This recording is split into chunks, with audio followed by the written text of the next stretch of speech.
좋으신 주님의 은혜가 오늘 이 시간 우리 모두와 함께 하시기를 바랍니다. 오늘 함께 나누실 하나님 말씀은 잠언 12장입니다. 1절입니다. 훈계를 좋아하는 자는 지식을 좋아하거니와 징계를 싫어하는 자는 짐승과 같으니라. 잠언은 한 절 한 절 속에 한편의 설교가 들어있고 말씀의 시작과 끝이 있습니다. 인생의 깨달음과 경험이 담겨 있습니다. 하나님의 구원과 또 신앙과 인생의 메시지가 담겨 있는 것입니다. 잠언의 남다른 특징 중 하나라고 할 수 있습니다. 오늘 본문 1절은 훈계받기를 좋아하는 사람이 지식을 사랑하는 자요, 책만 받기를 싫어하는 자는 짐승과 같다라고 하는 것입니다. 굉장히 강한 톤의 말씀입니다. 무슨 말씀입니까? 주의 말씀을 들으라는 것입니다. 하나님의 말씀을 듣고 또 생명의 지식을 얻고 인간의 얼굴을 한 짐승이 아닌 참된 인간으로 살아가라고 하는 것입니다. 2절 3절입니다. 선인은 여호와께 은총을 받으려니와 악을 꾀하는 자는 정죄하심을 받으리라. 사람이 악으로서 굳게 서지 못하거니와 의인의 뿌리는 움직이지 아니하느니라.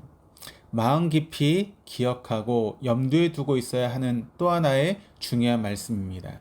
무슨 뜻입니까? 곧 악한 방법이 아니라 철저하게 하나님을 신뢰하고 주의 말씀에 순종하여 선을 추구하고 행할 때 우리의 인생이 주의 은총 속에 견고히 선다는 것입니다.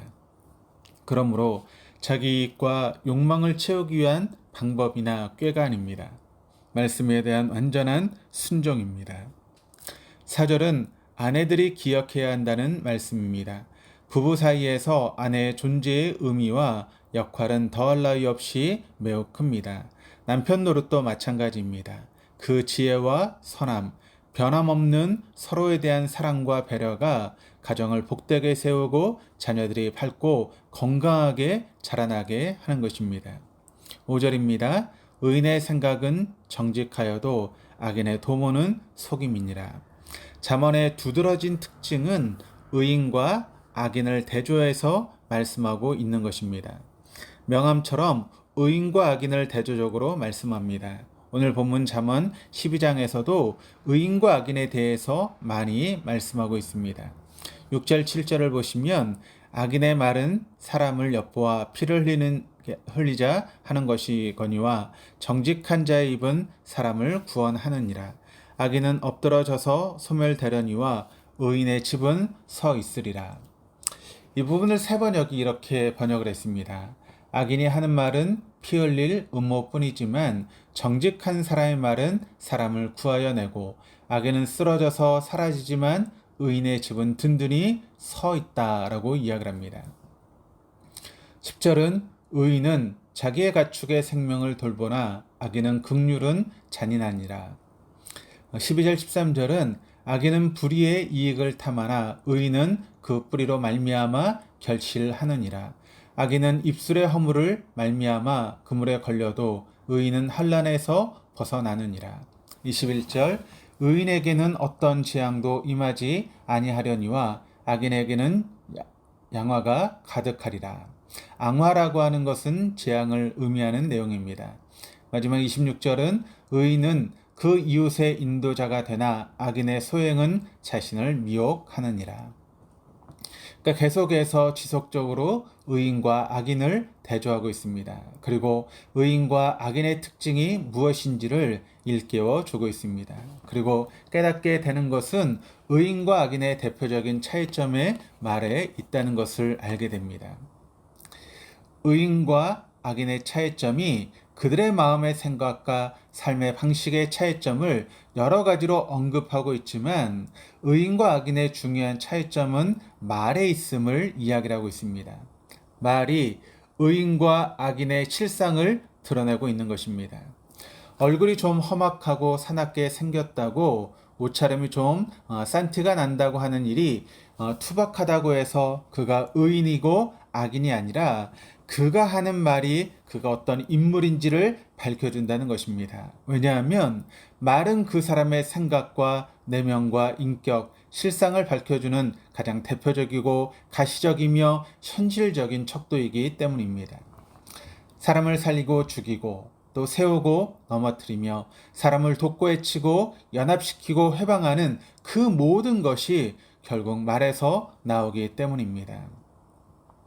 의인은 말로 사람을 살리고 도와주는 사람입니다. 말로 영혼의 유익을 주고 마음을 회복시켜 주는 자입니다. 생의 용기와 희망, 소망을 갖게 하고 구원의 진리를 알게 하는 사람입니다. 이사야 50장 4절 말씀을 보시면 주 여호와께서 학자들의 혀를 내게 주사 나로 공부한 자를 말로 어떻게 도와줄 줄을 알게 하시고 아침마다 깨우치시되 나의 귀를 깨우치사 학자들 같이 알아듣게 하시도다.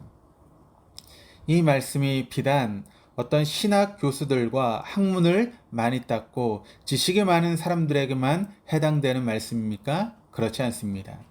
예수 그리스도 안에서 다시 난 자라면, 내가 정녕 주님의 사람이라면, 하나님의 사람이라면, 천국의 사람이라면 말로 사람을 도와줄 줄 아는 자가 되어야 한다는 것입니다.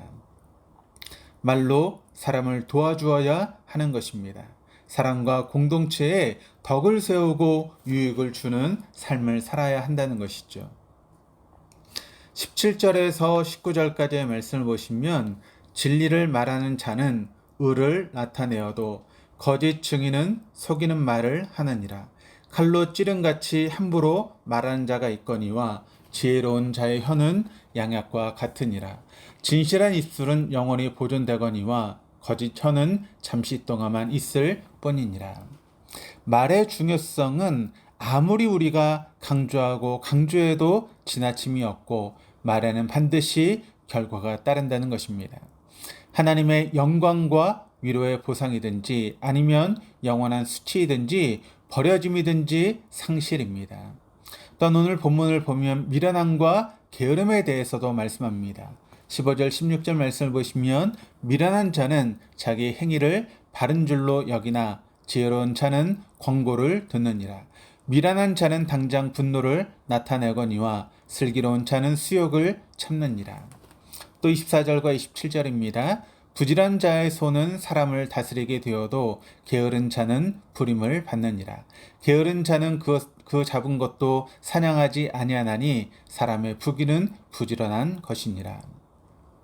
말씀에 성실한 자가 지혜를 얻습니다.